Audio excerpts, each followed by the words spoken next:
नमस्कार, आप देख रहे हैं खबर नौरंगी की और मैं हूं आपके साथ मानवी ठाकुर। शुरुआत करते हैं आज की खास खबरों से। लोकसभा चुनाव के जिम्मेदार पदाधिकारी खगड़िया से लोजपा प्रत्याशी के चुनावी खर्चे पर रखें अपनी नजर। बड़े बड़े आईएएस पदाधिकारी और आईपीएस पदाधिकारी इस चर्चा पर भरोसा नहीं कर रहे हैं, लेकिन ये सच है, चर्चा है कि पुलिस मुख्यालय के जिम्मेदार पदाधिकारी होम विभाग की एक महत्वपूर्ण बैठक में नहीं गए हैं। ये चर्चा बिहार से दिल्ली तक है। अब दूसरी खबर, खगड़िया जिला के लोजपा के प्रत्याशी राजेश वर्मा साहब के बड़े भाई विष्णु वर्मा साहब के खिलाफ भागलपुर पुलिस ने सीजीएम कोर्ट में इश्तेहार की अर्जी लगाई है। हॉर्स फायरिंग के मामले में पुलिस मुख्यालय से लेकर भागलपुर जिले की पुलिस सवालों के घेरे में है, क्योंकि विष्णु वर्मा साहब फरारी के दौरान शहर के चौक चौराहे पर घूमते हुए देखे जा रहे हैं, जिससे कि आम जनता में बेहतर संदेश नहीं दिया जा रहा है। इस पर नजर रखने से चुनाव आयोग के जिम्मेदार पदाधिकारियों को बहुत सी जानकारियां प्राप्त हो सकती हैं। आप देख रहे हैं नौरंगी की रिपोर्ट और क्या कुछ कह रहे हैं हमारे प्रधान संपादक दीपक नौरंगी जी। 9 अप्रैल है, पहली पूजा है माँ दुर्गा की। हम आपको पहली पूजा की शुभकामना और बधाई देते हैं। खबर आ रही है, ये खबर है पुलिस मुख्यालय से लेकर होम विभाग में, और ये बहुत बड़ी खबर आ रही है और ये चर्चा है पदाधिकारियों में। एक आईएएस और आईपीएस ने दिल्ली में जिनको भेजा गया है ऑब्जर्वर बना के पदाधिकारी से बात करने लगे। होम विभाग ने एक आदेश जारी किया, उस आदेश में लिखा था, जो चर्चा है कि आपको ये मीटिंग में आना है। पुलिस मुख्यालय के जो सबसे सीनियर पदाधिकारी हैं उनको इस बैठक में शामिल होने के लिए जाना था, लेकिन बताया जाता है पुलिस मुख्यालय के जिम्मेदार पदाधिकारी होम विभाग की बैठक में नहीं जाते हैं।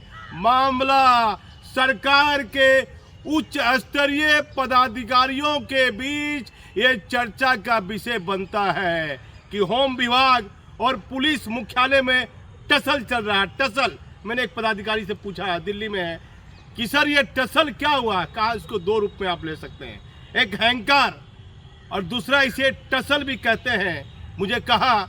और ये चर्चा बिहार से पटना से लेकर दिल्ली तक में है। लोकसभा चुनाव है और लोकसभा चुनाव के जिम्मेदार पदाधिकारी इस बिंदु पर ध्यान दे कि लोजपा से भागलपुर के एक राजेश वर्मा को खगड़िया का प्रत्याशी बनाया गया है।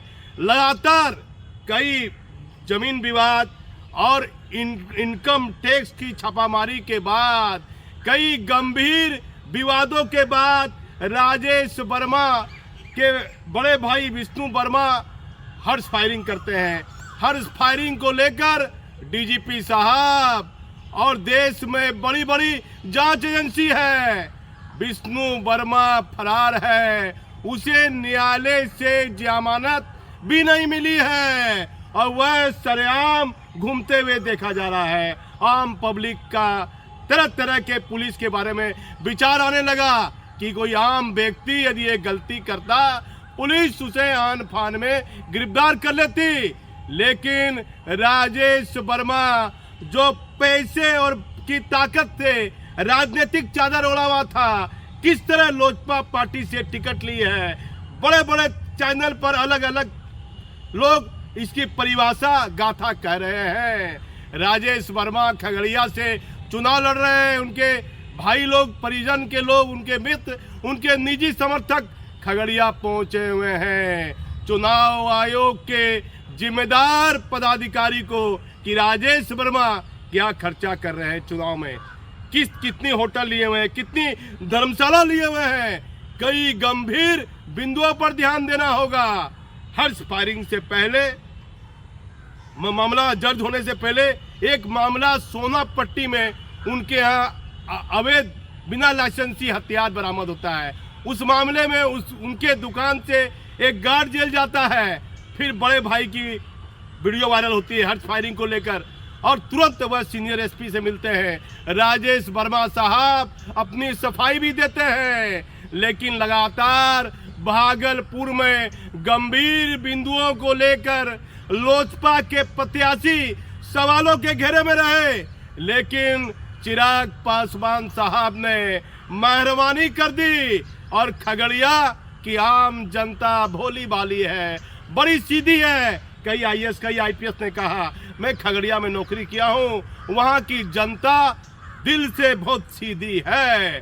तो वहाँ की जनता को अपना अंतिम निर्णय लेने से पहले 100 बार सोचना चाहिए कि हमें अपना ये महत्वपूर्ण और कीमती वोट किसे देना है, जो हमारे इस जिले को, इस लोकसभा क्षेत्र को कैसे आगे बढ़ाए, किस तरह से उसको टिकट मिलती है, कैसे राजनीतिक चादर ओढ़े हुए है, किसी से कुछ छिपा नहीं है। लेकिन ये देश में क्या हो रहा है, एक नई चर्चा शुरू होने लगी।